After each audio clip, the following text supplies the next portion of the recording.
Изборите на 11 декември по се изгледа ќе бидат наинтересни во четвртата изборна единица, каде според кандидатските листи носители се Зоран Заев, лидер на СДСМ, Никола Груевски, лидер на ВМРО ДПМНЕ и Љупчо Георгиевски, лидер на ВМРО Народна. Оваа изборна единица е интересна и поради фактот што коалицијата за промени и правда, носител во четвртата изборна единица, го кандидира поранешниот разузнавач Слободан Богоевски.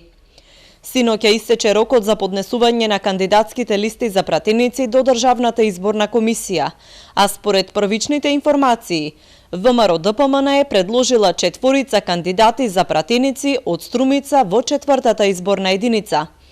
Досегашниот пратеник Васил Пишев повторно е во трка за пратеник во собранието, а на листата во четвртата изборна единица се најде и председателот на Општинскиот комитет на партијата Ванко Верманчев. За пратеник во наредниот парламентарен состав е кандидиран и досегашниот пратеник Дејанчо Евтимов од Ангелци, како и Павлина Ѓоргиева од Новосело, актуелна директорка на Агенцијата за вработување.